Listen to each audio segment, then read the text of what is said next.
लाडकी बहीण योजनेमध्ये 7वा हप्ता कधी मिळणार? तर तुम्ही बाकी यूट्यूब व्हिडिओ बघितले असेल की तुम्हाला संक्रांतीला गिफ्ट मिळणार आहे, तर काही महिलांचे पैसे आलेले आहे याबद्दल तुम्ही अपडेट बघितले असेल। परंतु यामध्ये आता महिलांसाठी एक धक्कादायक बातमी आलेली आहे आणि यामध्ये वरिष्ठ अधिकाऱ्यांनी काय म्हटलेलं आहे आपण या व्हिडिओमध्ये बघणार आहे। आता स्क्रुटिनी झाल्यानंतर पहिल्या टप्प्यामध्ये जवळजवळ 60 लाख भगिनी त्या लाडक्या बहिणीपासून वंचित होणार आहेत, फायद्यापासून वंचित होणार आहेत आणि त्यांना दिलेले पैसे परत घेतले जाणार आहेत। मत बसत नाही, त्यांनी स्वतःहून आपली नावं जे आहेत काढा म्हणून सांगायला पाहिजे आणि जे पैसे दिले गेले ते आता परत मागण्यात काहीही अर्थ नाही, ते मागण्यात येऊ नये।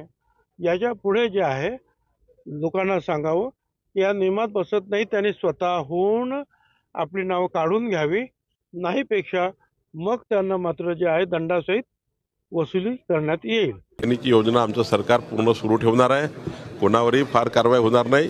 नियमाच्या बाहेर कोणी घेतलं असेल तर त्यांचं ते बंद होऊ शकते। तुम्ही आता जी अपडेट बघितली आहे यानुसार तर असं वाटत आहे की आता तर काही महिलांना जो 7वा हप्ता आहे आता हा 7वा हप्ता सुद्धा मिळणार नाही आहे, कारण लाडकी बहीण योजनेचा लाभ घेण्यासाठी काही अटी निश्चित करण्यात आल्या आहेत। त्या महिला योजनेसाठी पात्र आहेत त्यांनाच या योजनेचा लाभ मिळणार आहे। त्याचबरोबर आता तुम्ही जर इतर कोणत्याही योजनेचा लाभ घेत असाल तर तुम्हाला लाडकी बहीण योजनेचा लाभ घेता येणार नाही। कोणत्या योजनेचा लाभ घ्यायचा हे तुम्हाला ठरवायचे आहे। लाडकी बहीण योजनाची नवीन अपडेट, जर तुम्ही एकापेक्षा जास्त योजनेचा लाभ घेत असाल तर तुम्हाला ठरवायचं आहे की लाडकी बहीण योजना सुरू ठेवायची की जी योजना तुम्ही ऑलरेडी घेताय ती योजना सुरू ठेवायची। कारण सरकारने GR दिला होता, तर GR नुसार सरकारने सांगितलं होतं की तुम्ही कोणत्याही एका योजनेचा लाभ घेऊ शकता।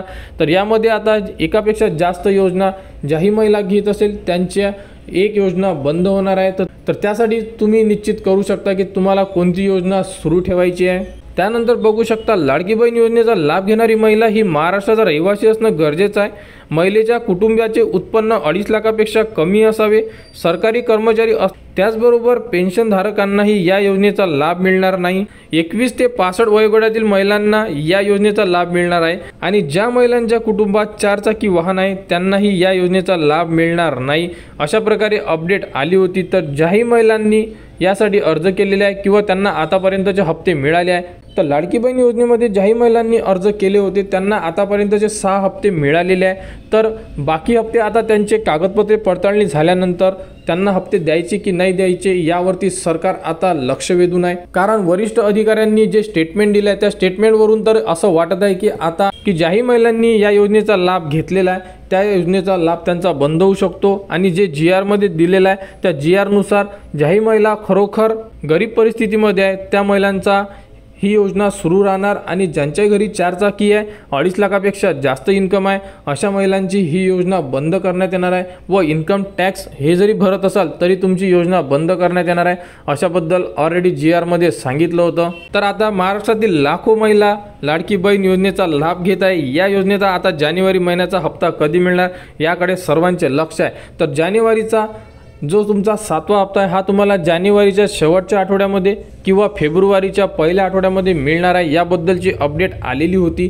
तर आता ज्याही ठिकाणावरून तक्रारी आली आहे त्या ठिकाणी कागदपत्रे पडताळणी सुरू आहे आणि कागदपत्र पडताळणी सुरू असल्यामुळे तुमचा 7वा हप्ता हा लेट होऊ शकतो, म्हणजे तुम्हाला खूप उशीरसुद्धा लागू शकतो कारण कागदपत्रे पडताळणी सुरू असल्यामुळे। तर लाडकी बहीणबद्दल ही एक महत्त्वाची अपडेट होती।